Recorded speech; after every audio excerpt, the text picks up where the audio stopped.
first, tonight we begin with major breaking news. It's a development that few thought was possible even a few days ago. But with President Trump in charge, we've seen time and time again the so-called experts are proven wrong. President Trump says Israel and Iran have agreed to a full ceasefire taking effect in just a few hours. In a Truth Social post in the last hour, the president wrote, "Congratulations to everyone. There will be a complete and total ceasefire in approximately 6 hours from now when Israel and Iran would have wound down and completed their in-progress final missions for 12 hours, at which point the war will be considered ended." On that assumption that everything works out as it should, which it will, I would like to congratulate both countries, Israel and Iran, on having the stamina, courage, and intelligence to end what should be called the 12-day war. This is a war that could have gone on for years and destroyed the entire Middle East, but it didn't and never will. Here with me now is Bret Baier, chief political anchor and special report anchor, executive editor there as well. Bret, you were on the air. We were all watching with Vice President Vance when Trump's Truth Social post landed. So that was in and of itself kind of hilarious. But do we have details about how this all came together in the last hour?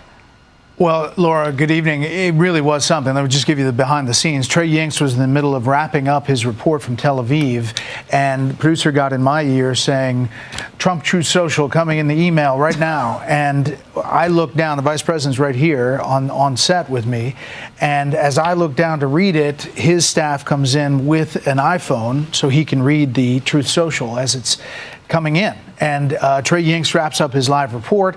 I thank him. I introduce the vice president and obviously start with what we just heard and saw. And he said he had heard about it, talked about it, hadn't seen the final version, and that's what he was reacting to. Since then, we've learned that Qatar was the intermediary and that Iran officials are now saying they did, in fact, authorize Qatar to negotiate on their behalf, at least according to Reuters and other wire services, and that the Israelis are going to agree to this in a 6-hour time frame. Now, what happens between now and the 6 hours? I expect a lot of kinetic action inside Iran from the Israelis, but that's what it looks like. And then the details that the president laid out about how it follows over the next 24, 48 hours, we don't know what that picture looks like or whether it leads to negotiations.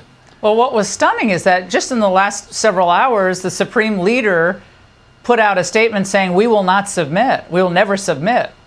So something was changing in that interim time period, and I guess he was made an offer he couldn't refuse. Maybe so.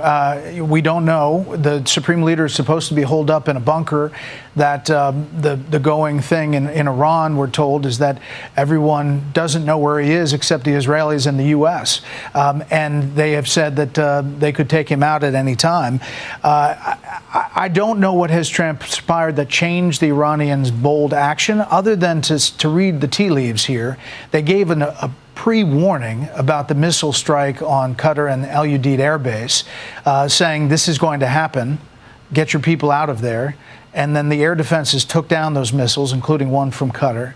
And, you know, I think that the president's very weak response post and let's get to peace started phone calls between all of the parties, according to the vice president. And in between the time he left the White House and the time he arrived on this set, something had transpired to get that Truth Social post. And the president even thanked Iran for the heads up, as you noted with Vance, which it all seemed like it was missile theater at some point. They gave them a chance to save face, shoot up a couple of, what looked like Roman candles. I mean, they were missiles, yeah. But and no damage was done, as far as we understand, on the ground. So you wonder why they even went through that exercise. But nevertheless, the president didn't choose to humiliate Iran in this moment, which I think that's classic Trump. He wants to give people a way out. He did say, let's get to peace, let's get to the table. He called it very weak and thanked them for the heads up. But, it follows a pattern. In 2020, the Iranians did the same thing. They fired on a U.S. military base in Iraq, but they also gave a heads up ahead of time. That was after the Soleimani assassination, the takedown of the main military commander for Iran by the U.S.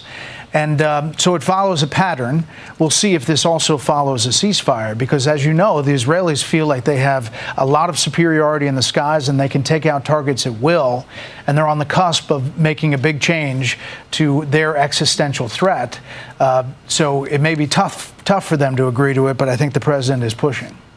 And Brett, although people don't want to be political in this moment, politics always enters the equation. We had an enormous amount of kind of nastiness across the political aisle over the last few days regarding the president's decision. So some Democrats were more, tepid about it, but others were basically very, very negative on what the president was doing. How do you see this moment playing out politically? I mean, John Fetterman was the only Democrat I saw very vocal in his support of the action. Others were either tepid or saying it was unconstitutional and he had to come to Congress first. I think a lot of those Democrats, if you look back at President Obama's actions in Lebanon, in Syria, they were not anywhere near as vocal about the congressional authorization issue back then. Politically, I think it plays pretty well. He's kept his party largely together. There are some vocal voices, as you know, Marjorie Taylor Greene and others, Tom Massey, but fairly small in number and in voice. And I think it really depends how this ceasefire works out and what comes next.